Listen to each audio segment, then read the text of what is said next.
How to update Terabox on Android or iPhone.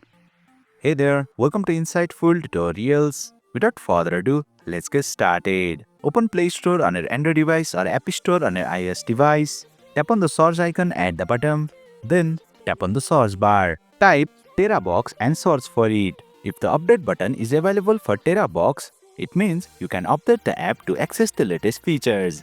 However, if you are using the latest version, you will see the open button instead. To update Terabox, simply tap the update button.